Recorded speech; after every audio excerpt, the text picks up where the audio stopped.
asistir y compartir tus conocimientos. Gracias a ustedes. Me honra mucho estar acá. Tolín, si quieres presentarla. Buenísimo. Pues bienvenida, Paola. Paola Abuelo es investigadora del Instituto de Historia y Ética de de la Medicina de la Facultad de Medicina de la Universidad Técnica de Múnich, Alemania, y del programa de bioético de Flaxo, Argentina. Tiene formación de posgrado en bioética y ha trabajado en proyectos de organismos internacionales como el Fogarty International Center, la Unión Europea y la Organización Mundial de la Salud, entre otras.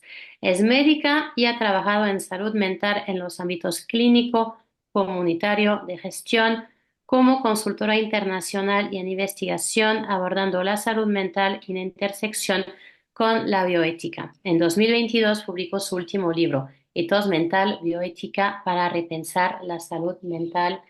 Pues adelante, Paola, si quieres, no sé, tienes como una media hora más o menos, ¿sí? Para que ya después pues podamos pasar como a la sesión de preguntas y comentarios. Así que pues adelante. No sé si quieras compartir tu pantalla. Sí, Sí. A ver, vamos a ver si está habilitado. Ya, sí. pues ya se ve. Bueno, como les decía, muchísimas gracias por la invitación. Me honra mucho siempre compartir eh, con personas tan expertas en el campo de la bioética y en sus propias disciplinas que interseccionan con la bioética, así que, insisto, me honra. Y hoy quería compartir con ustedes algo que en realidad pensé para uno de los seminarios Fogarty que organiza Flaxo de este año o del año pasado, no me acuerdo, pero después lo derivé en escribir un artículo y ahora lo estoy repensando porque lo quiero volver a aplicar a pensar consideraciones éticas en salud mental en la población adulta, adulta mayor. Así que bueno, son bienvenidos los comentarios, críticas, aportes, etcétera. El título que le puse es Cómo ordenar las consideraciones éticas en salud mental, porque va de eso. Y esta presentación la organicé en tres partes. Primero les voy a presentar brevemente cómo es la situación de la salud mental de la región, porque me parece que pensar las consideraciones éticas sobre un campo implica que más o menos conozcamos qué está sucediendo allí, pero voy a tratar de ser breve. La segunda parte es hablar de las consideraciones éticas en general en torno a la salud mental y después presentarle finalmente este ordenamiento que propongo. Como seguramente ya saben, los padecimientos mentales son muy extendidos, más o menos se calcula que una de cada ocho personas, según la OMS, tiene un problema de salud mental, que el tratamiento en general es insuficiente, estoy hablando en términos globales, el 71% de las personas, por ejemplo, con trastornos mentales graves como son la psicosis, no reciben servicios de salud mental y los recursos son insuficientes porque del presupuesto de salud, el 2% está dedicado a la salud mental. Y en general los presupuestos dedicados a la salud son bajos, así que imagínense la cantidad de recursos que hay dedicados a la salud mental, pocos. En países de altos, bajos y recursos bajos. Quiero decir, económicamente desarrollados o no, eso es una cosa que se repite. Obviamente que los números que se hablan en esos distintos países, las escalas son distintas, pero las proporciones son repetidas. Nuestra región tiene estos problemas, pero un poco más acrecentados, o sea, en vez de uno de cada ocho, que es el promedio global, tres de cada ocho personas tienen problemas de salud mental en América Latina. Y además, no solo, digamos, el problema es un problema en sí, sino que en nuestra región los padecimientos mentales generan una alta discapacidad y mortalidad.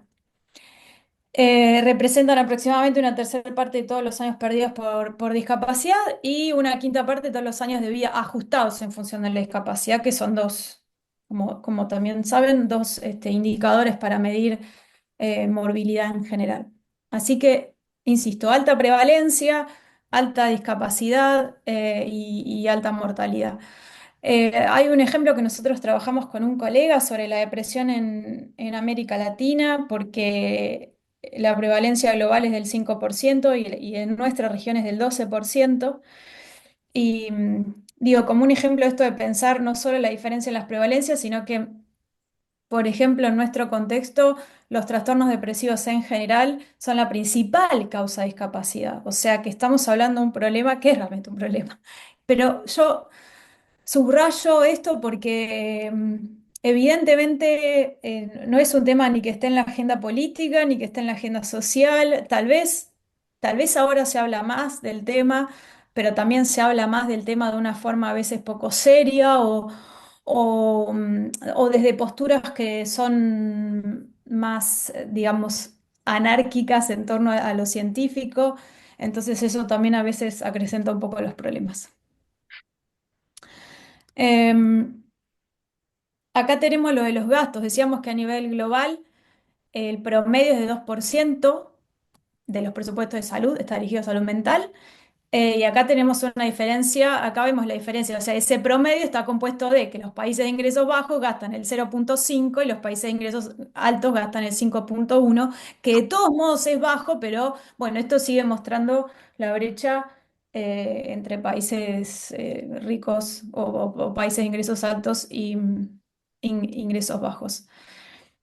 Y que además, o sea, básicamente esta diferencia en el, no sería un gasto, ¿no? Pero como en la inversión en salud mental, vamos a decir, voy a tener que cambiar esa palabra, sigue generando otra vez una brecha entre la carga de enfermedad entre esos países, ¿no? Lo que dice ahí, de 3 veces a 435, lo cual es obscena la diferencia. Respecto de otra de las brechas que tenemos, que es de quienes tienen un diagnóstico y quienes reciben tratamiento, la brecha también es muy grande en términos promediales en el mundo, sobre todo, insisto, con los trastornos mentales que se llaman graves, que son por ahí las del espectro de la psicosis, como las esquizofrenias, pero nuevamente en los países tal vez de ingresos altos, esa brecha es un poco menor que en nuestra región, como ven ahí, por ejemplo, la diferencia entre América del Norte y América Latina y el Caribe es de entre 47% en la brecha de tratamiento y 77% en América Latina y el Caribe. Em,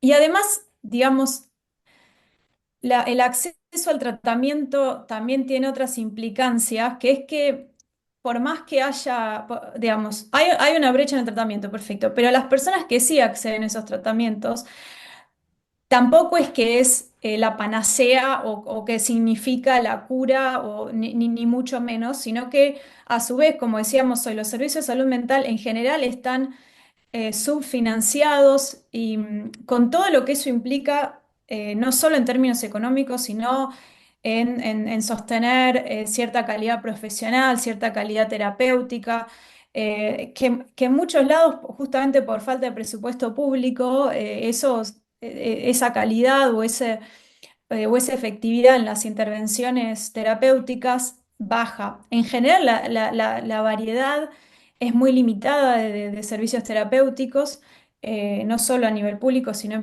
a nivel privado, por muchos aspectos y muchas discusiones que se dan en el campo de la salud mental.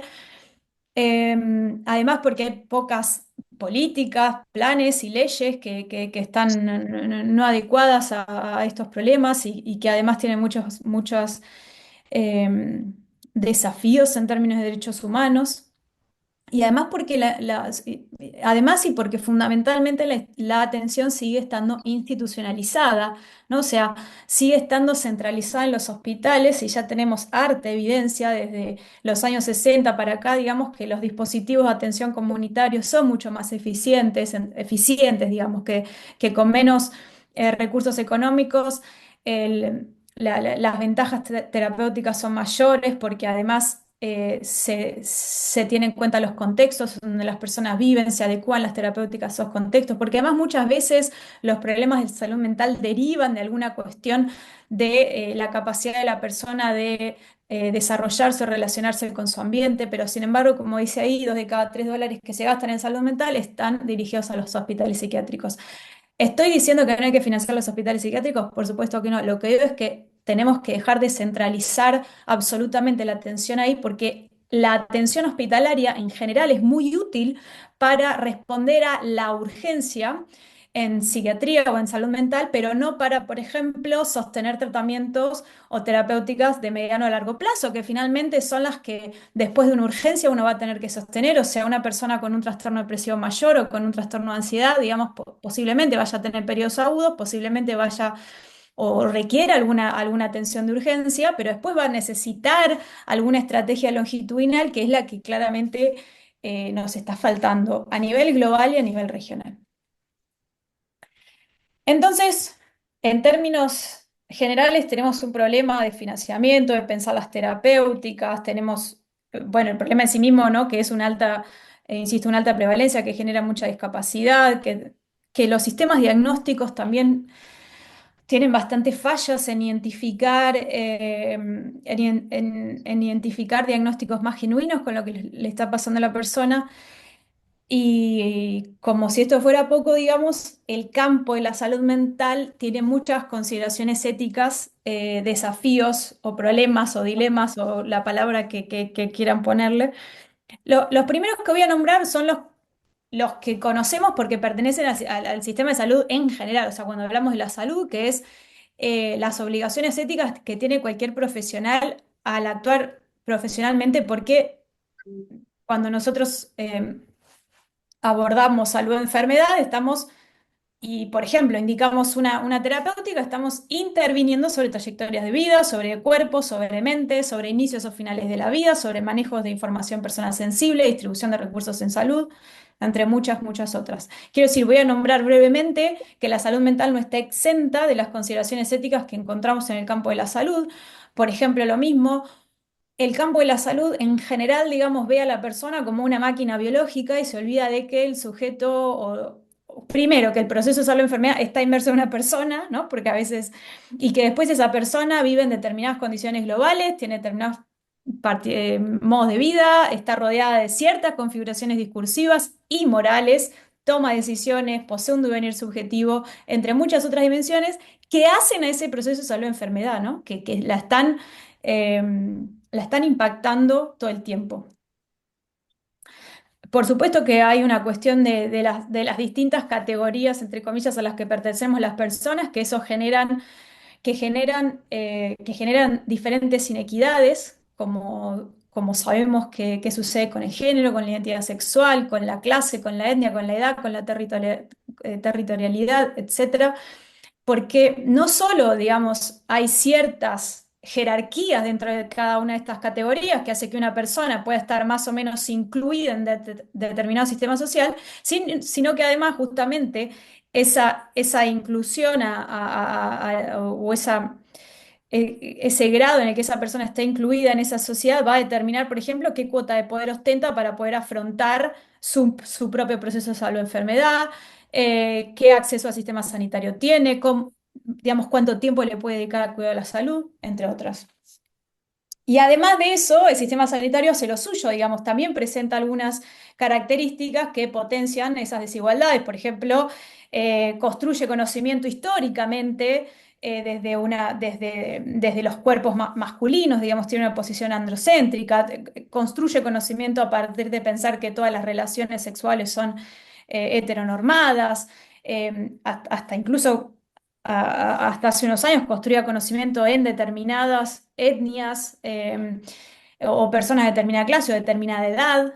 Eso sigue pasando, porque, por ejemplo, quienes más se enrolan en los ensayos clínicos son jóvenes, varones, blancos. Entonces, hay una construcción de conocimiento que después aplicamos en el sistema de salud que ya está un poco sesgado, bastante sesgado. Además, digamos, cuando uno ingresa como paciente al sistema de salud, su estatus de ciudadanía está un poco condicionado, por decirlo benévolamente. Eh, Quiero decir, muchas veces el ejercicio de la autonomía está bastante vedado, ¿no? Por parte de los pacientes dentro del sistema de salud y obviamente que, bueno, no, obviamente no, pero no es especialmente sensible a las vulnerabilidades asociadas de las personas que mandan atención. Digo, estoy generalizando, hablando de los sistemas, de los problemas que tienen los sistemas sanitarios en general. Seguramente hay alguno que es bárbaro y hay otros que presentan muchos más problemas que este, pero creo que estos son problemas que arrastra por cuestiones, eh, por cuestiones históricas. Los sistemas de salud arrastran estos problemas y por eso también son tan globales, los problemas estos que menciono. Bueno, pero más allá de que la salud mental está inserta en el sistema de salud en general y que posee, por lo mismo, posee todos esos problemas éticos, hay algunas otras consideraciones que hay que hacer que son más propias, sí, del campo de la salud mental. El primero es el estigma con el que ninguna otra persona, digamos, ningún otro diagnóstico en la medicina proporciona, o sí, tal vez los asociados con ciertas enfermedades infecciosas, pero quiero decir, hay una carga de prejuicio y de estigma sobre los diagnósticos en salud mental que, con algunas excepciones, rara vez se ven en el resto de las disciplinas médicas, que además ese estigma o ese prejuicio de vuelta impacta enormemente en el trato que esa persona reciba, ya sea el trato social o el trato clínico, porque como dice ahí, inmediatamente ese trato pasa a ser de minusvalía, ¿no? Y eso hace que se entorpezca la agencia moral de la persona para que efectivamente pueda ejercer su autonomía. La segunda es que, otra vez, si bien es importante que la socialidad de una persona sea incluida en los procesos diagnósticos y terapéuticos en general en el campo de la salud, en salud mental eso se hace mucho más fundamental, porque la salud mental como tal nos permite desarrollar nuestra vida, digamos, es como lo que nos hace un poco, no, lo que nos hace humanos. Y entonces cuando eso está intervenido, es necesario que esa intervención, digamos, reconozca ciertas singularidades y contextualidades de la persona, entonces necesita de la incorporación de la socialidad en esos procesos clínicos. Además, y esto es muy importante, en salud mental no hay, a la fecha, o sea, hasta el día de hoy, no hay ningún objeto, instrumento diagnóstico objetivo que por sí mismo diagnostique un trastorno mental. O sea, eso quiere decir que los diagnósticos se realizan exclusivamente a partir de la entrevista médica y con criterios que hay establecidos, por supuesto que sí, como los del DSM, que después toma la Clasificación Internacional de Enfermedades de la OMS, pero que nuevamente se interpretan, por supuesto, por sujetos, por lo tanto, subjetivamente. Y esto, digamos, otra vez, ha tenido muchos problemas a lo largo de la historia, que son múltiples, y creo que el más famoso es el de la incorporación de la homosexualidad como diagnóstico psiquiátrico. ¿Por qué digo esto? Porque al no haber nada objetivo que diagnostique, esa construcción de los diagnósticos se hace por un consenso de expertos, que es el que hace la Asociación Americana, que en realidad es norteamericana, que en realidad es estadounidense de psiquiatría. Es un consenso de expertos que que tiene o que responde mucho como la historia de la humanidad, que responde mucho a los procesos morales e históricos y sociales de cada época, ¿no? Y por eso en los 50 la homosexualidad se formalizó como un diagnóstico y después en los 70 por lo menos la APA lo retira, pero la OMS lo deja. Entonces quiero decir, eso da lugar a mucha permeabilidad entre aspectos morales y aspectos de salud mental y además, bueno, voy a dejar ahí. Además, esto, no tenemos digamos, es muy compleja y ha cambiado mucho otra vez a lo largo de la historia la presunción respecto a los límites de la normalidad psíquica, si es que existe algo así, o los modos de diagnóstico, o las modalidades terapéuticas. Por ejemplo, hace 50 años encerrábamos a las personas en un lugar oscuro, digamos, algunos métodos que hoy claramente algunos métodos terapéuticos, entre muchas comillas, que hoy entendemos que no respondían a una cuestión terapéutica, sino a otras cuestiones que era más de apartar a esa persona de la sociedad o cuestiones de otro orden, de un orden sanitario. Y finalmente, hay muchas de las cosas que otra vez se suceden en el campo de la salud mental que además ponen en juego valoraciones en torno a, por ejemplo, la autonomía, la mente, el comportamiento adecuado, la perspectiva de derechos, entre otras. Eh, y lo que va pasando es que todo esto se va agravando, podemos decir, o también, como dice ahí, se remasteriza con la llegada de, por ejemplo, cierto tipo de conocimiento, no con la llegada, sino por ahí con las olas, ¿no? Que ahora, por ejemplo, estamos como en la ola de la neurociencia y todo parece encontrar explicación en el campo neurocientífico, que sin duda trae mucho conocimiento, pero a veces eso se vuelve un poco dogmático y entonces todas estas consideraciones que venimos haciendo eh, pueden verse un poco complejizadas por esto, como al mismo tiempo se ven complejizadas por el giro social de la ultradigitalización, de la presencia de las redes sociales, ¿no? Como todo eso impacta en la salud mental y por supuesto que trae nuevos espectros éticos a analizar. Por último, la crisis climática que no solo contribuye, y esto hay mucha evidencia, al empeoramiento de los padecimientos mentales, sino al bienestar en general, agregando otra vez eh, capas problemáticas y capas éticas al sistema sanitario. Entonces, con todo esto, y porque hace tiempo que trabajo en el campo, hasta a mí misma a veces se me generaba dificultades de cómo pensar todas estas cosas que están sucediendo a la vez y pensaba, bueno, son todas igual de importantes, cómo abordarlas, obviamente hay muchas personas que escriben sobre el tema, pero finalmente cada autor trabaja sobre un tema específico, entonces a mí me parecía interesante que a veces es necesario tener una mirada global sobre las cosas, pero a la vez un poco ordenadas, ¿no? Porque fíjense que hasta el mismo relato a veces es como largo y tedioso de hacer, de todas las cosas que suceden en determinado campo, y eso es una cosa negativa, ¿no? Porque uno no, o una para entender un fenómeno, para tratar de ayudar a que eso sea mejor, digamos, tiene que tener las cosas ordenadas, no tienen que ser presentadas de manera tediosa, etcétera. Entonces ahí es que surge pensar cómo ordenar las ya variadas y extensas discusiones que se vienen dando en el ámbito académico, en los entornos clínicos, sobre estas cuestiones éticas que ya presenta el campo sanitario y que han sido debatidas. Por supuesto que queda mucho por hacer todavía, pero justamente creo que antes de seguir engrosando este campo de debate, sería interesante ordenar todas estas cosas. Algunos otros argumentos, porque como vimos, las cosas que mencioné responden a diferentes complejidades. Sin embargo, podemos encontrar características comunes y cuando hacemos eso, cuando agrupamos, categorizamos, ¿no? Una cosa que hacemos por ahí en la investigación quali, conseguimos una mejor comprensión de cada una de las categorías y de cada uno de los elementos que componen la categoría y por lo tanto una mejor visión general de la cuestión.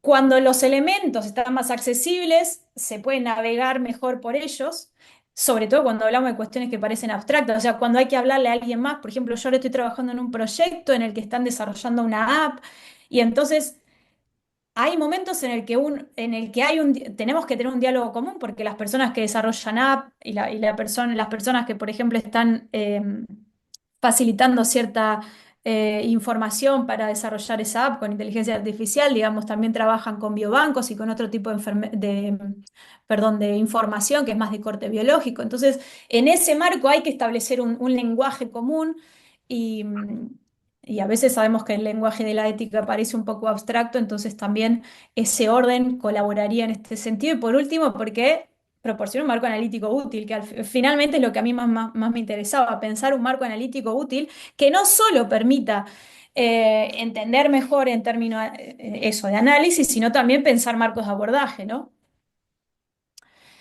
Entonces, pensé en usar esta analogía que es una planta, un suelo y un sol representando el ambiente. Y lo que pensé es que, por ejemplo, la planta la podemos pensar como las consideraciones éticas que llamaríamos de primer orden. ¿Por qué? Porque la planta sería aquello observable, tangible. eh, y acá podríamos encontrar, por ejemplo, todas aquellas cuestiones éticas que justamente son de comprobación empírica de alguna manera, pero además, para salir de lo figurativo, además serían aquellas que están más consensuadas en el campo de la bioética, ¿no? Que son las más tradicionales, como por ejemplo la autonomía o el estigma. Digo, esas son cosas que hasta incluso por fuera del campo de la salud mental son cuestiones que ya, digamos, que nadie discutiría, que una persona con determinado diagnóstico tiene puesto determinado diagnóstico psiquiátrico tiene puesto en riesgo su autonomía o que hay un estigma sobre ello. Ahora voy a profundizar en todo esto, solo déjenme presentarles la idea. No sé si seguramente estoy muy fuera de tiempo, pero voy a intentar ir rápido. Tenemos la de segundo orden, que en esta imagen representarían el suelo. El suelo es el que nutre a la planta, ¿no? Entonces, en esta metáfora, simboliza la idea de que las consideraciones éticas de segundo orden contribuyen a las de primer orden, pero además, por sí mismas, como representan el suelo, ¿no? Siguiendo esa analogía, las podemos pensar como más estructurales, como más históricas, y además como que dentro de esas categorías hay consideraciones éticas que, o sea, hay ciertas posiciones que están asumidas como ciertas. Como que no se ve ahí el sesgo, ahora vamos a profundizar en eso. Y después estarían las de tercer orden, que serían como acá, las representadas por el sol, como el ambiente, como la atmósfera, que, que le permiten a la planta intercambiar para sobrevivir, o sea, aire, luz, etcétera, que son más dinámicas, ¿no? Como lo que pasa en el orden de lo atmosférico, más dinámicas, son más imprevistas, también más, como más actuales, más situadas en el presente, ¿no? Lo del suelo también da una cosa como sí, más perenne,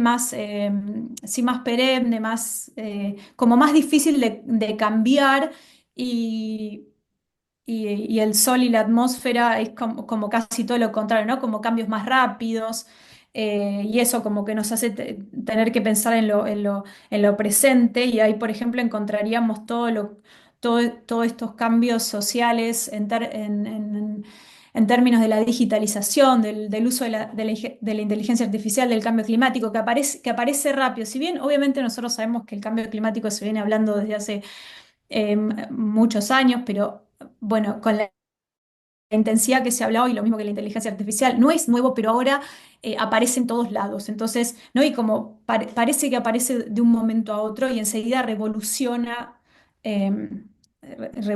casi todos los ámbitos. Entonces, para ir más en detalle, las de primer orden estarían, yo hice este dibujito de la planta porque a mí me ayuda a pensar mejor, ¿no? Pero sería la planta en el sentido de que encontramos eso, las que vemos, las más protagonistas, si queremos, ¿no? Las tradicionales, las consensuadas en la discusión bioética y que además son observables. Estos tienen cierto grado de comprobación empírica, no es que tampoco todas tienen comprobación empírica, pero tienen cierto, o sea, hay algo palpable, digamos, en esas de primer orden, y ahí podemos encontrar ciertamente la cuestión de la autonomía, que está muy ligada a la competencia, o sea, una persona para el campo de la salud mental, por supuesto que para afuera también, pero quiero decir, acá se cruzan estas dos cosas, una persona va a ser autónoma, sí, solo si es competente, digamos, es lúcida, y entonces esto es una cosa muy consensuada, muy tangible. La coerción y los tratamientos involuntarios es una discusión de corte ético de antaño. La violación permanente de la intimidad de las personas institucionalizadas, el estigma y la exclusión social, los conflictos de intereses entre la industria psicofarmacológica y el campo sanitario, la justicia en la distribución de recursos sanitarios, lo vimos al principio, ¿no? Entonces, acá yo pondría las de primer orden, decíamos. Después encontraríamos la de segundo orden, que nuevamente representadas por el suelo. ¿Por qué? Porque responden a cuestiones más profundas e históricas de la psiquiatría y la salud mental, son estructurales, se centran en elementos conceptuales y además repercuten en la forma en que conseguimos los aspectos éticos, y por eso es que ahí la analogía con la planta y el suelo. No están resueltas ni consensuadas y habitualmente no se discuten, y esto es lo que quería decir antes, se suponen como ciertas determinadas posturas que plantean desafíos éticos. Por ejemplo, los problemas conceptuales y la tensión etiológica. Ustedes saben que adentro del campo de la salud mental, si queremos pensar como una línea conceptual, tenemos de un extremo las posiciones cerebrocentristas y del otro extremo opuesto la antipsiquiatría, y en el medio una escala de grises enorme, digamos que eso empuja todo el tiempo. Pero en función de qué revista científica leamos o qué hospital vayamos, si es un hospital más institucionalizante o si es un dispositivo de atención comunitaria, digamos, ahí hay unos supuestos de qué se entiende por ejemplo, salud mental o qué se entiende por un diagnóstico o una determinada terapéutica. Pero sin embargo, eso no es algo que esté resuelto ni en la intersección entre la ética y la salud mental, ni en el mismo campo de la salud mental, más todo lo contrario, una puja constante entre quién define o quién define qué es conceptualmente la salud mental o quién define dónde ocurre la etiología. Y en esa línea hay propuestas diagnósticas y terapéuticas insuficientes entre los actores, pero además hay propuestas terapéuticas insuficientes basadas en la evidencia que son insuficientes. La biopolítica es una cosa que se discute poco entre la intersección de la salud mental y la ética, y esto tiene que ver con los usos históricos y hasta a veces actuales que hace eh, cualquier dispositivo de poder con la psiquiatría o con los diagnósticos psiquiátricos. Y esto, por ejemplo, esto con eh, la biopolítica junto con los problemas conceptuales claramente afectan a la planta en el sentido de que afectan la autonomía de las personas, en el sentido que afectan el estigma o contribuyen a todo eso, ¿no?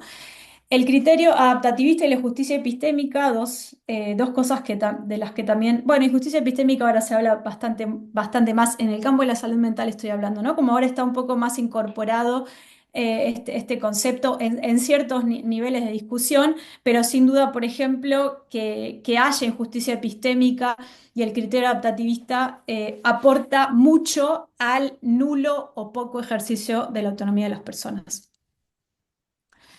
Y por último, las consideraciones éticas de tercer orden, como decíamos, son actuales, dinámicas, imprevistas, como las que acontecen en la atmósfera, y otra vez con la que la planta realiza intercambios constantes, o sea que todas esas consideraciones éticas de primer orden también están dialogando con estas que vamos a llamar de tercer orden.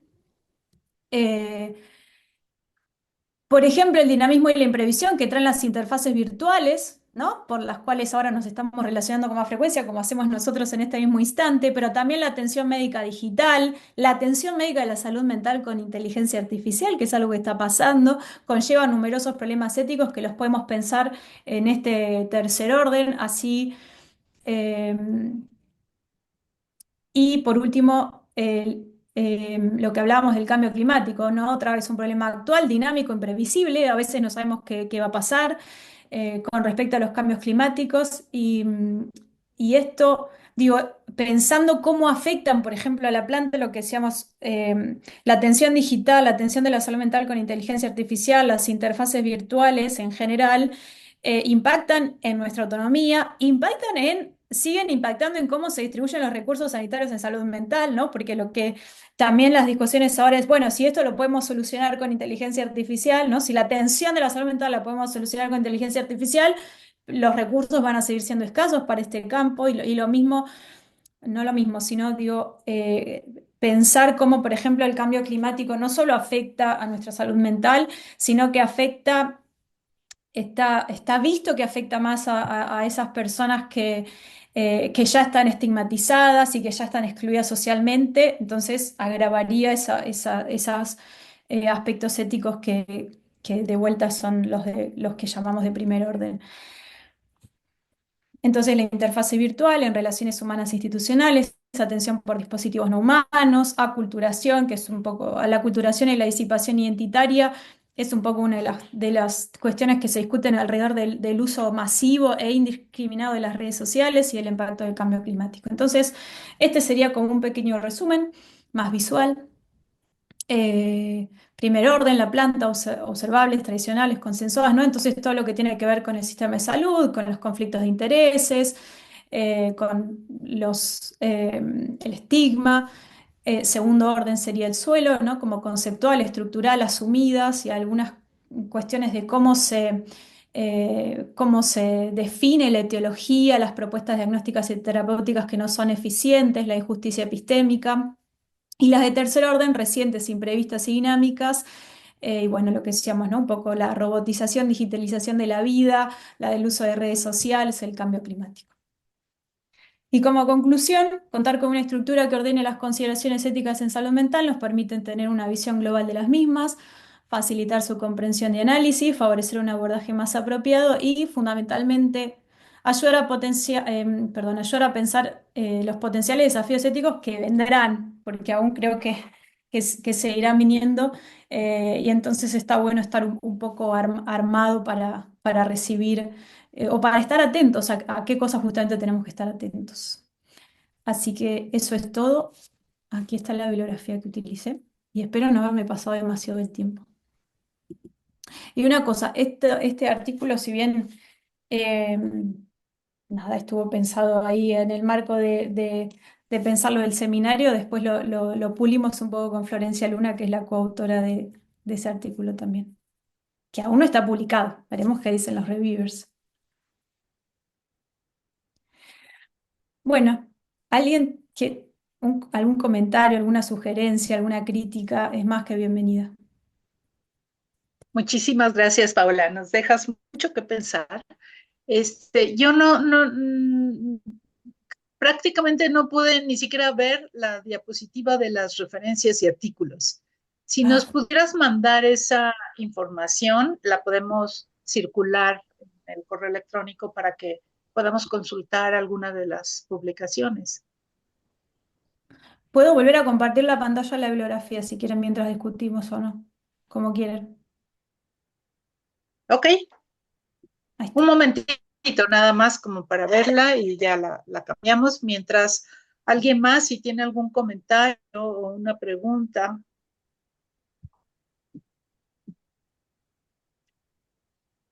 Bernardo tiene la mano ahí levantada. Gracias, Sí, muchas gracias, Bernardo. Paola. Gracias, Patti. Muchas gracias, Paola. Agradezco mucho y tengo un par de dudas. La primera es, he estado viendo intentos de generación de software para detectar ciertos padecimientos mentales, es decir, el uso de algoritmos, respuestas, inteligencia artificial como para diagnóstico. ¿Qué opinas de esto? ¿Se podrá? ¿No se podrá? ¿Faltará de todas maneras la cuestión subjetiva? ¿Faltará la opinión experta? ¿Será algo tan sencillo como una batería de respuestas y un análisis de inteligencia artificial? Bueno, em, ¿cómo puedo decir para que no parezca tan... A mí me suena mal, pero ahora voy a dar unos argumentos científicos.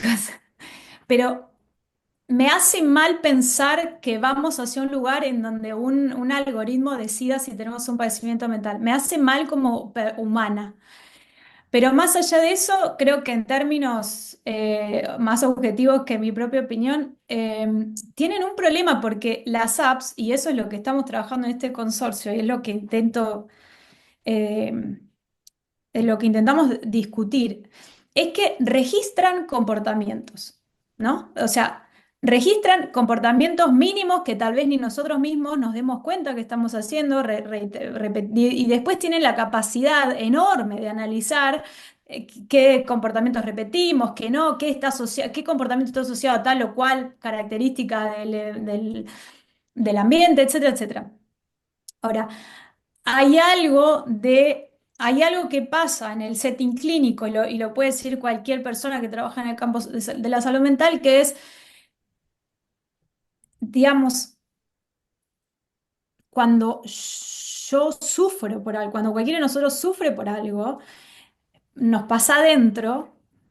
Cada persona tiene diferentes maneras de reaccionar a ese padecer, y eso es una de las críticas, por ejemplo, que ya se le hace al DSM, que es la forma en que se diagnostica ahora en psiquiatría, ¿no? Que tiene 10 criterios para diagnosticar, pero esos 10 criterios están basados en determinados modos de vivir y de comportarse de una determinada región del mundo, determinadas personas, determinada clase, etcétera, etcétera, pero no responde al modo en que el 100% de la población mundial eh, refleja su padecer. Pero insisto además que hay algo de la verbalidad, y hay algo de la verbalidad que sucede entre dos humanos que se están mirando a los ojos, en donde vos estás contando algo de tu intimidad que seguramente te vulnera, que seguramente está asociado con tus vivencias.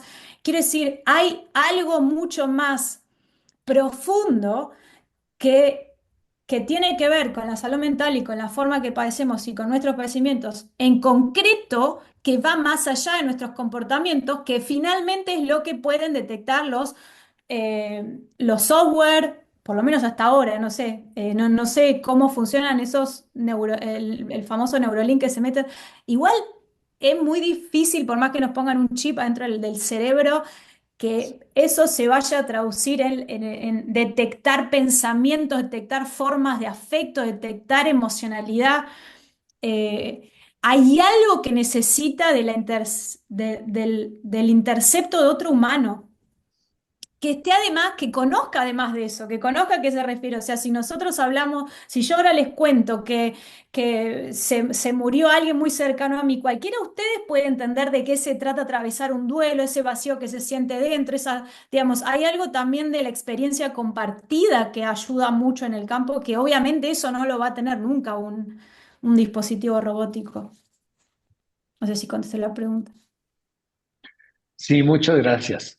Y otra cosa muy importante, Bernardo, que también es algo que estamos discutiendo con esta aplicación, que es esas aplicaciones no dejan lugar de vuelta a la voz del propio paciente, ¿no? Porque entonces como es una cosa que te sigue a vos o que registra lo que haces, o sea, lo que estuvimos discutiendo 100 años en la biótica, que era el paternalismo médico en el setting clínico, lo estamos reproduciendo con la aparición de estas apps que parece que no hay lugar para nuestra voz. Entonces,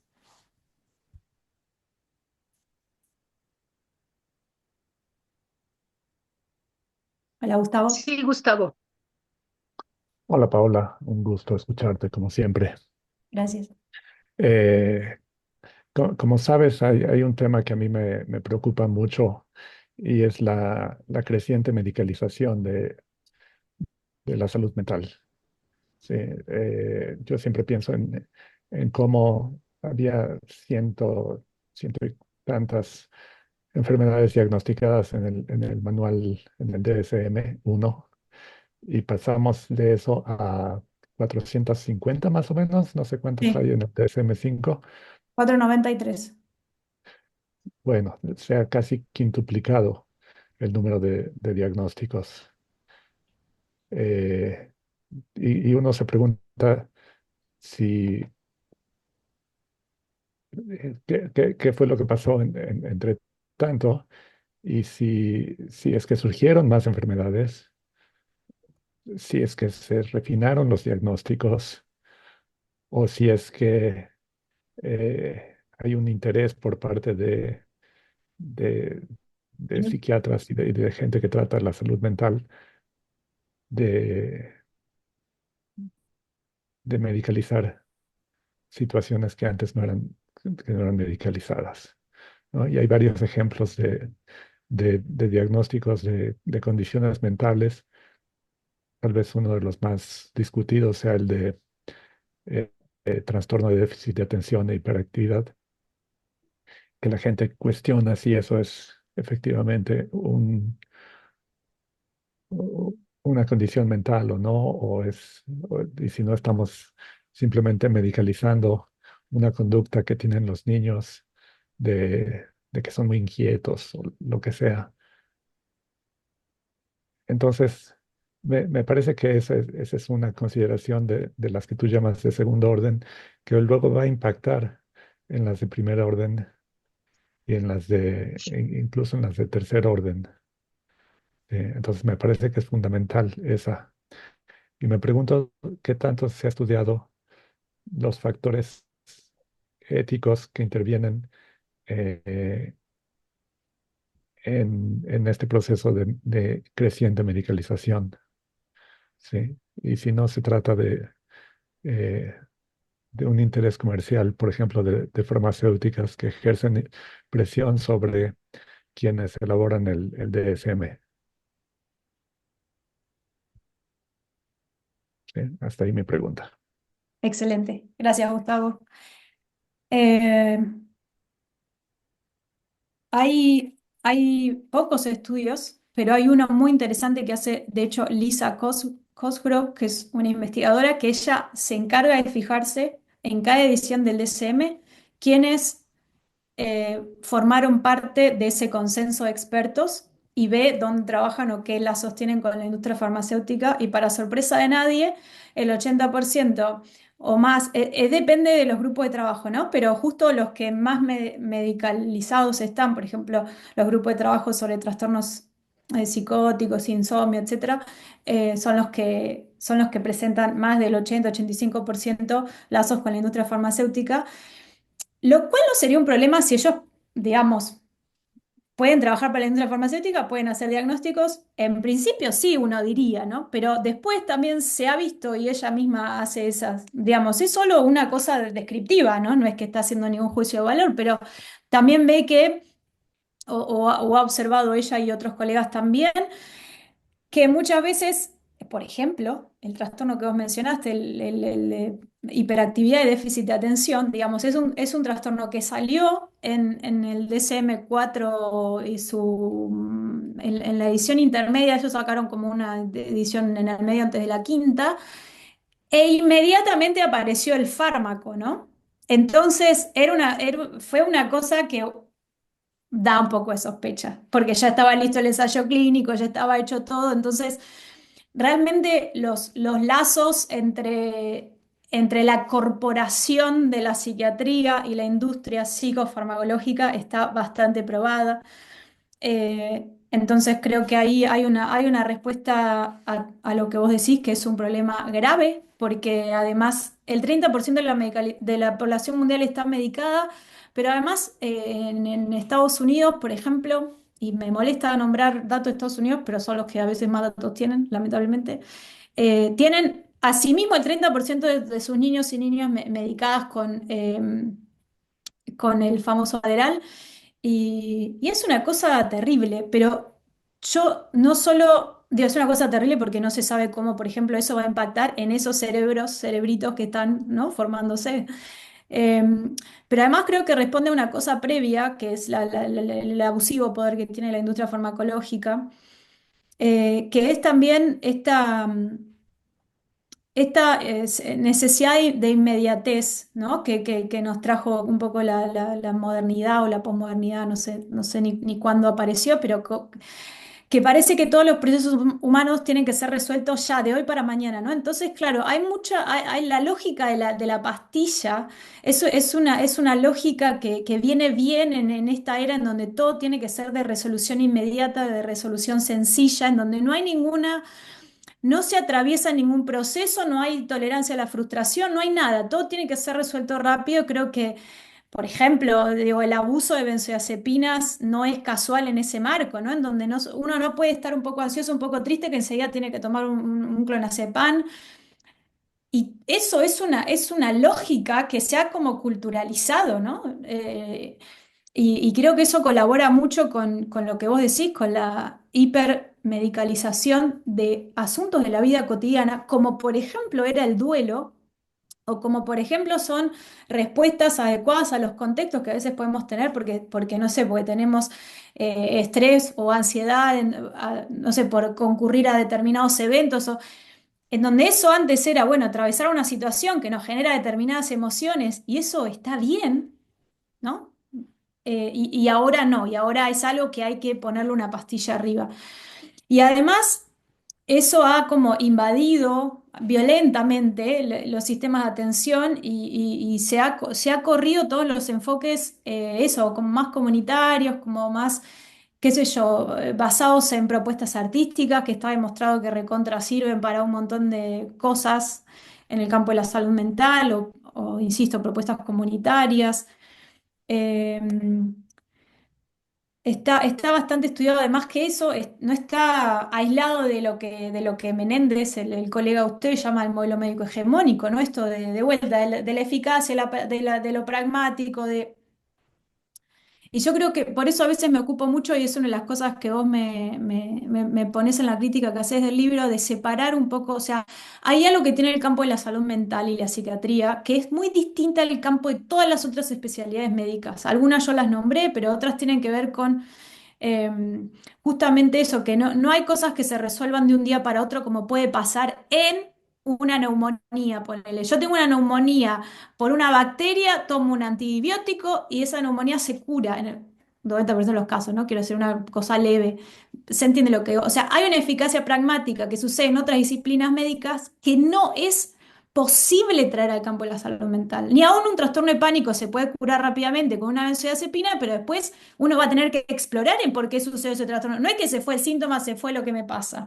Pero eso está ahí muy mezclado y además no es menor, insisto, el uso social de la psiquiatría, muy conveniente en muchos momentos históricos, que también responde bastante a eso que decís, digamos, no es casual que tengamos esos grados de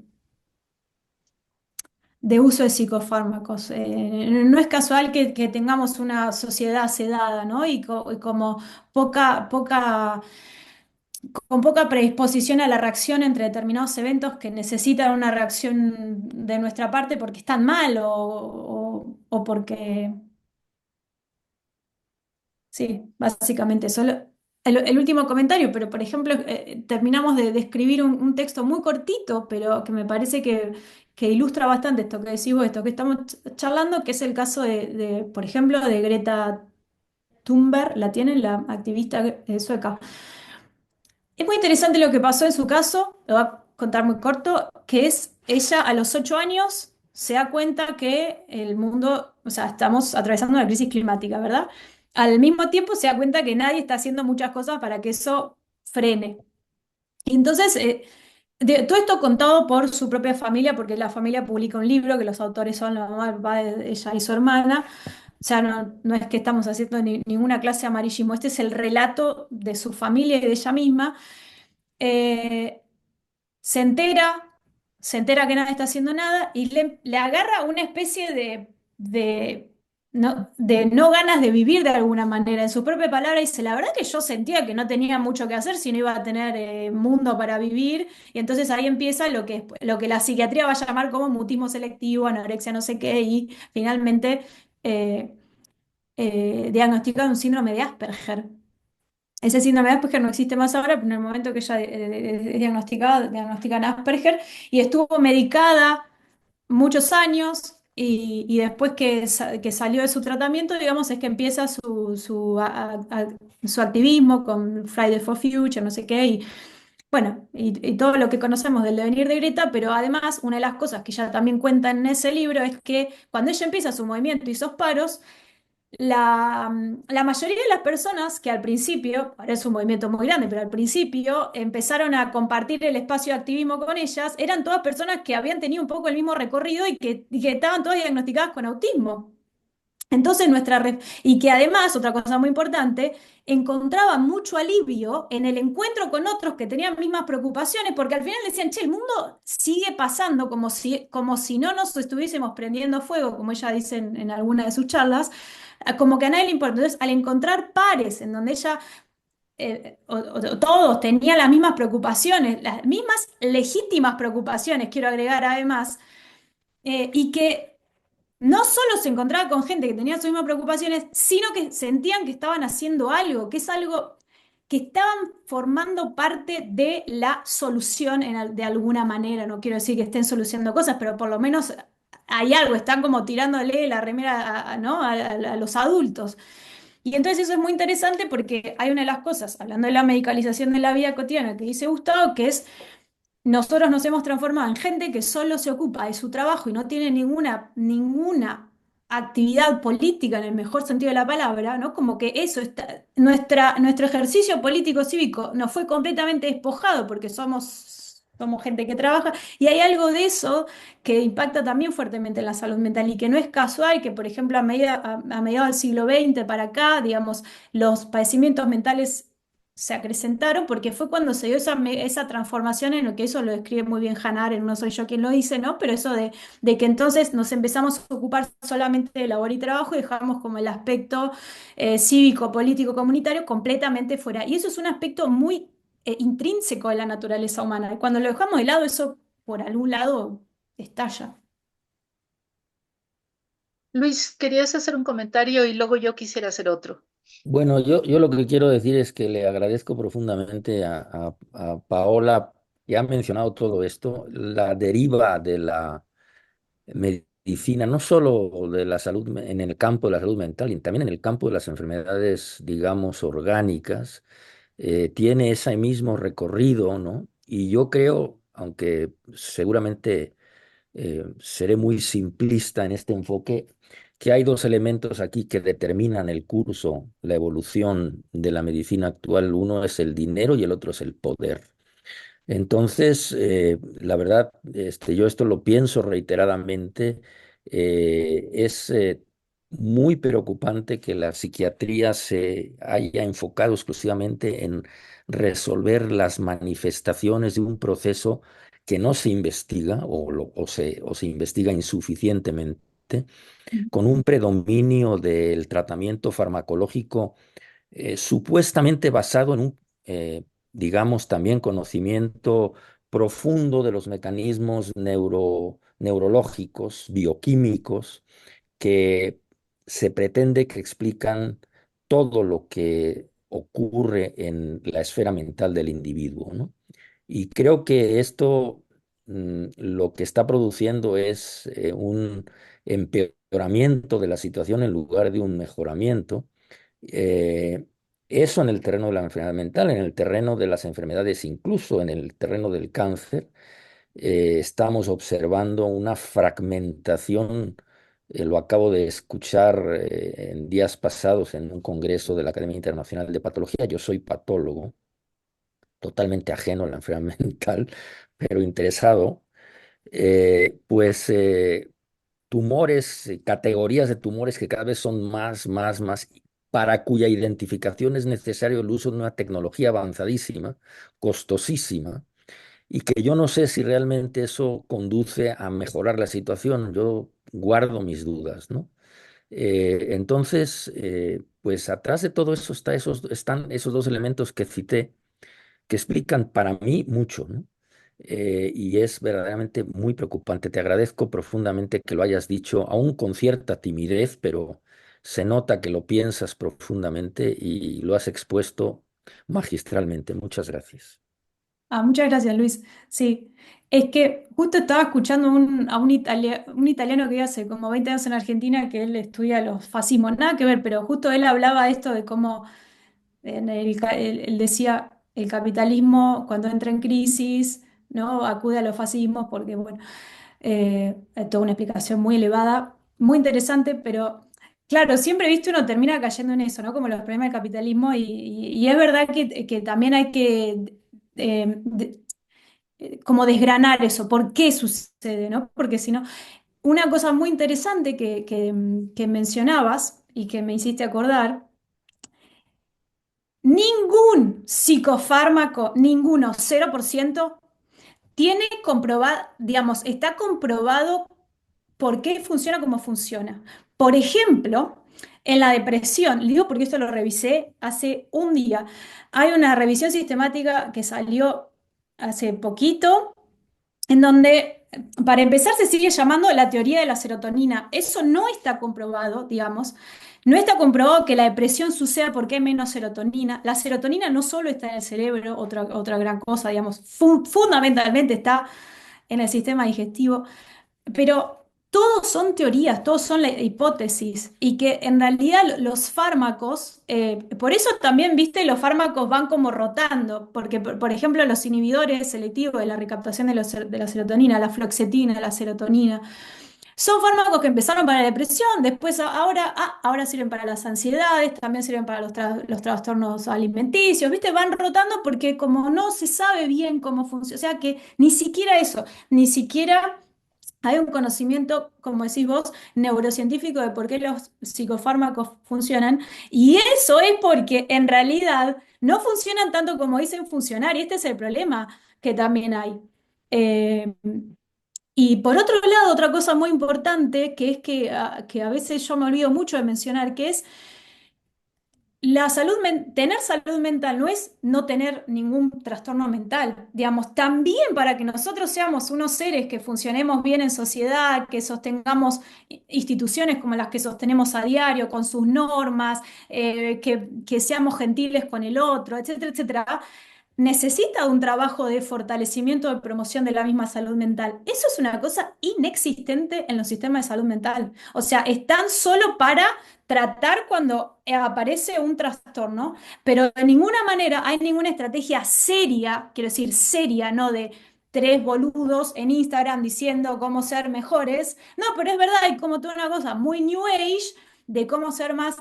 Y yo quiero decir que hay muchas estrategias que están bien evidenciadas de cómo hacer que, por ejemplo, gestionemos mejor nuestras emociones, gestionemos mejor nuestra relación con el estrés, gestionemos mejor, etcétera, que no están puestas en práctica de ninguna manera. Digamos que las personas comunes no accedemos a eso y es muy importante también, de la misma manera que es muy importante tratar de forma adecuada un trastorno mental, es importante que sepamos cómo sostener la salud mental poblacional. Pero otra vez, no es azaroso que eso no exista, porque así estamos más débiles, todo nos enoja más. Una de las cosas que decía Rocco Carbone, que es este filósofo italiano, es que porque le preguntaban, bueno, ¿cómo combatimos al fascismo? No sé qué. Y él decía, bueno, una de las cosas que hace el fascismo es volvernos locos, es decir, una cosa, hacer otra, no como estar todo el tiempo aterrados, con miedo, quiero decir, trabaja sobre la psiquis de las personas, ¿no?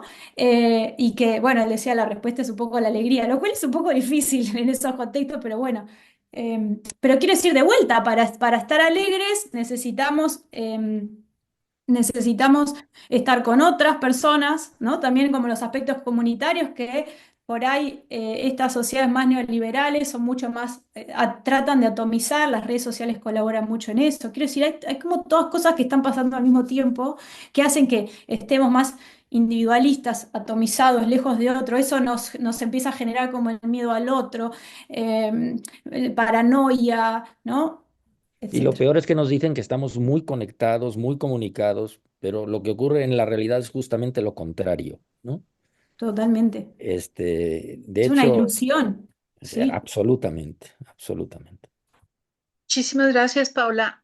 De verdad es muy interesante y nos abre como una perspectiva muy amplia sobre este tema, en donde yo quería comentar un poquito sobre un punto que mencionaste. Los diagnósticos son difíciles, son un tanto borrosos, no se pueden identificar bien o no tenemos buenos criterios clínicos para establecer diagnósticos sólidos. Nos hacen falta biomarcadores y en ese terreno, un pasitito, la genética ha empezado a ayudar a definir algunos trastornos mentales a través de variantes patogénicas de ciertos genes y eso nuevamente abre una rendija a una terapia génica dirigida hacia un defecto en la mutación, conocer los mecanismos moleculares que me permiten hacer una interferencia con lo que está produciendo la patología. Está en desarrollo y bueno, tiene el terrible problema de lo caro de estos tratamientos. Por un lado, pero creo que la identificación de biomarcadores en salud mental podrían ayudarnos un poquito más a definir mejor el tipo de tratamientos que se puedan otorgar. Por otro lado, yo veo como una gran libertad del grupo médico y de los profesionales de la salud para prescribir medicamentos de todo tipo, prescribir medicamentos para el déficit de atención, para la depresión, para el insomnio, para el dolor, como por ejemplo, el uso de opioides. Pero si esto lo mezclo con lo que hay de base en la población de consumo de drogas de todo tipo, medicamentos y no medicamentos, o sea, drogas de abuso y drogas que se recetan, vemos como una polifarmacia que se suma a drogas de abuso y encima de eso, en población joven, de mujeres que se embarazan y están consumiendo todo esto, que necesariamente afecta el desarrollo cerebral del feto de una u otra manera. Entonces, tenemos grandes poblaciones jóvenes consumiendo drogas de prescripción y no de prescripción, y muchos bebés que están naciendo con algo, con algún sello, impronta en su cerebro que viene de todo eso. Entonces, creo que buscar ver con mayor precisión la interacción medicamentosa y con drogas y con todos estos suplementos naturales que se usan para este, dices, me tomo la pastilla para dormir, pero además me tomo la melatonina y además unas hierbitas que me recetaron y el té del osito para dormir bien. Y estamos tomando muchísimas cosas, o sea, sí nos estamos intoxicando de sustancias que pues afectan a nuestro organismo, pero desde luego me preocupa mucho, afectan a los embriones y a los fetos en desarrollo. No sé si tú has trabajado un poquito en esa parte de las embarazadas. Gracias. Gracias, Patricia, muchas gracias. No de las embarazadas en particular, pero no, pero me interesa lo que decías al principio, que de los biomarcadores sí, he visto algunas cosas en relación, sobre todo con la esquizofrenia, y me parece espectacular que vayamos en dirección a más objetividad. Lo que siempre me preocupa de eso no es el biomarcador en sí mismo, por supuesto, sino estos procesos, como contaba yo recién del ejemplo de Greta, pero ahora lo voy a llevar a otro ejemplo, que es lo de individualizar condiciones sociales, ¿no? Como hacer responsable al individuo por medio de la manifestación de determinadas sintomáticas de problemas que en realidad no le son propios, sino que está reaccionando adecuadamente a eso. Entonces, yo creo que, por un lado, es importante que existan biomarcadores. Al mismo tiempo, creo que es muy importante que no dejemos que eso lleve puesto a hacer un análisis eh, más completos, no sé si es la palabra, pero no como más mirando a la persona y a su contexto. ¿Por qué digo esto? Otro ejemplo muy, eh, estoy mal con las palabras, muy ilustrativo, es el del Prozac en los 80. El Prozac es uno de los primeros antidepresivos que se masificó y creo que es bastante famoso porque Sabina lo incluye en un par de canciones. Su modo de difusión estaba dirigido a las mujeres amas de casa, ¿no? De esos tiempos, en el que era como, bueno, te sentís infeliz o no podés realizar con tu vida, usá Prozac. Y si lo googlean, están ahí, porque son muy famosos los verdaderos afiches de eso. Entonces lo que digo es que había un problema, las mujeres eran infelices, pero no por un problema, no porque su cerebro tuviera una disfunción química, sino porque había muchas cosas a las que evidentemente querían acceder, no podían por cuestiones sociales, ¿no? Por cuestiones patriarcales. Y eso, la solución social que le encontramos era darle un antidepresivo, entonces todo eso no lo sentían más. Y entonces, a mí me pasa como siempre esa dualidad, ¿no? Porque lo que yo digo es, si vos le haces una resonancia magnética cerebral a una persona que tiene 30 años de depresión crónica, seguramente vas a encontrar cambios en su cerebro. No tengo ninguna duda que no es el cerebro de una persona sin trastorno depresivo. Ahora, ¿eso significa que la causa primaria estuvo en una disfunción bioquímica?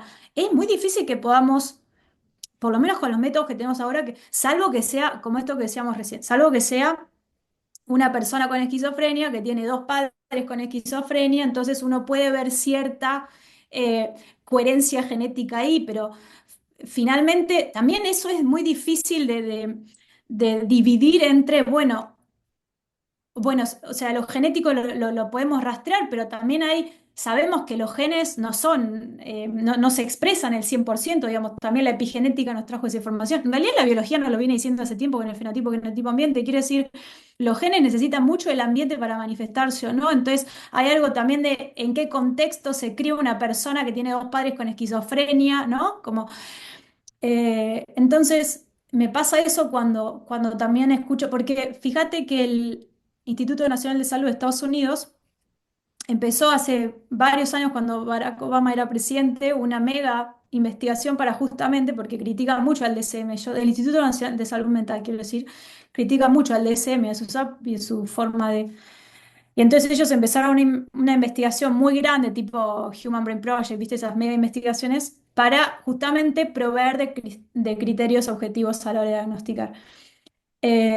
Lo cual, insisto, es bienvenido en tanto otra vez no sea eso una forma de individualizar condiciones que no son propias del individuo, que no tuvieron la raíz original en una disfunción química, sino más bien lo contrario, sino el cerebro atinadamente evaluó el contexto, dijo, che, esto está mal, ¿no? O sea, sentite mal porque no está bueno que, no sé, que seas mujer y no puedas ir a la universidad o no puedas usar pantalones o como le pasó a Greta o que el mundo se está prendiendo fuego y a nadie le importa. Digamos, eso es algo que le tendríamos que agradecer al cerebro que está haciendo, que es evidentemente darse cuenta que hay algo que afuera que está mal, nos avisa y nosotros ¿qué hacemos? Le ponemos una pastilla arriba y lo silenciamos. Sí, terrible. Patricio, No, ya había bajado la mano, pero porque se nos está acabando el tiempo. Y nada más era para agradecer a Paola la plática y digamos un poquito defender que ya lo hiciste en estas últimas palabras que dijiste, de defender un poco nuestra falta de conocimiento sobre los fenómenos que nos pasan en relación a la salud mental, ¿no? Y que necesitamos estar investigando estos procesos, porque gracias a eso se pueden tomar decisiones de qué hacer. Ujú, Pero esa investigación no es nada más farmacológica, o sea, es una investigación, si quieren, no me gusta mucho la palabra, pero holística, pues, de que incluye muchos aspectos de la cultura humana que están influyendo en nosotros, ¿no? Y también hablamos de la salud mental y, y- y muchas veces acabamos condensando todo el discurso en lo que no constituye salud mental, o sea, la patología de la mente, pues, lo que reconocidamente encontramos como que, bueno, esto ya se brinca la tranca de la normalidad, ¿no? ujú, Porque alteraciones emocionales, pues yo tengo todos los días, a veces amanezco, bien, a veces me acuesto mal, y no por eso estoy, más bien esa es una forma de mi salud mental, que a lo mejor yo tengo que generar mis herramientas para entender cuándo se me está saliendo de control, ¿no?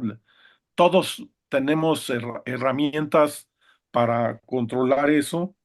Y una cosa que me preocupa es que ya Patty mencionó eso de que queremos una pastilla para dormir mejor y además tomamos melatonina y mejorana y un té de no sé qué para hacerlo y hacemos algo de meditación.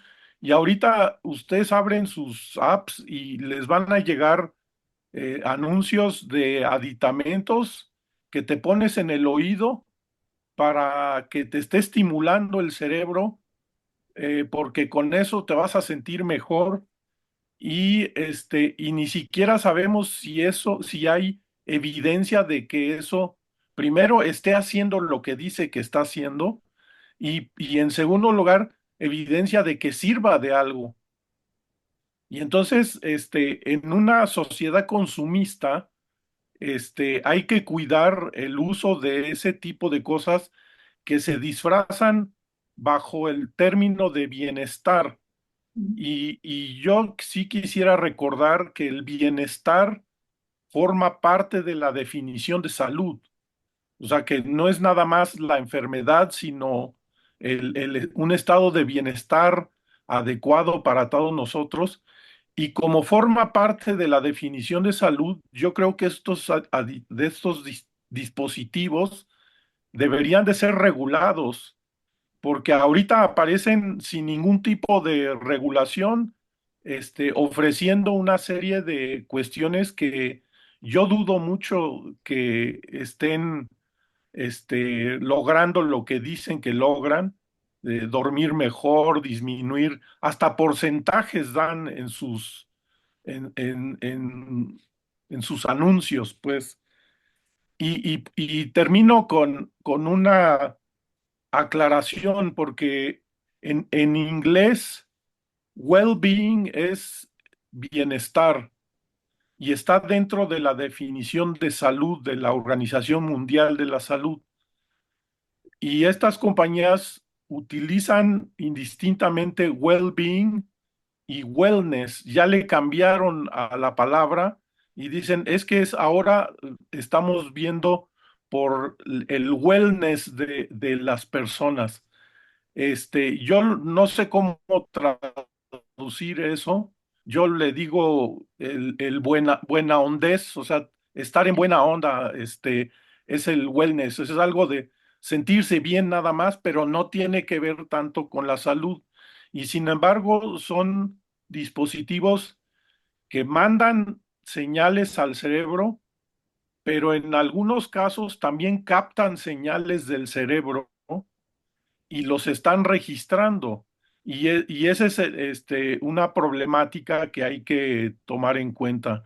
Yo no sé si poner esto en el sol que tú planteas o en la plantita o en las raíces, pero son una de las problemáticas que se están surgiendo gracias al conocimiento que se está adquiriendo del funcionamiento de la mente humana como un proceso más biológico, pero que no está exento del proceso social y cultural que nos afecta a todos. Muchas gracias, Paola, por tu presentación. Gracias, Patricio. Muchas gracias por el comentario. Ya lo anoté para agregar. Y una cosita chiquita, ya sé que está Julieta ahí. Quiero decir, también nos venden que el ánimo tiene que ser plano, ¿viste? Porque vos decías, yo a veces me siento mal, a veces me siento bien. Así nos sentimos todas las personas, Patricio. No te sientas solo en eso. Quiero decir, todos pasamos por la... Hay momentos que decís, ay Dios, no quiero estar mal, no quiero vivir mal, y después decís, ay, qué linda que es la vida. Así es la humanidad, pero también eso es algo que no está muy presente, sobre todo en las redes sociales que ahora modelan nuestra realidad, ¿no? Parece que las personas todo el tiempo están felices y la verdad es que eso no es cierto y que eso también es parte de ser humano, si no seríamos robots, si la verdad todo tendríamos, como digo, el ánimo plano o si estuviéramos todo el día felices, una cosa patológica, eso sería patológico, sobre todo en el mundo que estamos viviendo hoy en día sería patológico, quiero decir, pero finalmente el que seamos capaces de atravesar momentos de tristeza, momentos de frustración, momentos de enojo, momentos de alegría, también hay que saber transitar la alegría, ¿eh? Hay gente que no sabe momento de felicidad, es parte de eso, de tener una salud mental fortalecida, es parte de lo que nos hace humanos, es parte, si no sintiéramos tristeza, posiblemente no podríamos disfrutar su contrapartida o ya todos vieron intensamente, seguramente la película muestra la importancia que tiene la tristeza y las emociones que habitualmente catalogamos como negativas, todo eso tiene una función para nuestra propia vida humana, así que en buena hora que tengas todas esas olas de emociones a diario. Julieta, Ay, gracias, gracias Paola por la exposición. Yo sí regreso a la palabra que dijo Patricio ahorita, que es importancia de ser holísticos o ser integrales. La verdad me disfruté muchísimo escucharte y que yo creo que me encantaría que te escucharan distintos ámbitos, ¿no? Yo soy del ámbito de la oncología y la verdad me hiciste recordar que yo a la hora de que evalúo a la mayoría de los pacientes al momento, o sea, veo las distintas esferas, ¿no? Que tienen la esfera física, ¿no? La esfera mental, para ver de dónde partimos al momento del diagnóstico, pero también es esta parte de que no quieras medicalizar todo, ¿no? Claramente va a ser un impacto el momento del diagnóstico y algo curioso que tú decías ahorita, ¿no? Cómo van enfrentando todos esos, o sea, algunos pacientes te dicen, no, todavía, o sea, sí estoy durmiendo bien, estoy teniendo algún momento de angustia, pero no necesito algo, ¿no? ¿Por qué? Porque están aprendiendo a navegar con todas estas emociones, pero también lo que yo he visto es a veces es este cambio generacional, porque a veces entre pacientes más jóvenes con algún diagnóstico ya quieren una solución, ¿no? Y pacientes de 60, 70 años te dicen, voy bien, ¿no? O sea, y buscan otras herramientas, ¿no? Y que también tú como personal de salud debes tener esas habilidades para tratarle de dar más herramientas, además de una pastilla. Y creo que esa importancia de conforme vayamos navegando en este proceso de la enfermedad, ir detectando, ¿no? Lo que decías con este criterio médico, ¿no?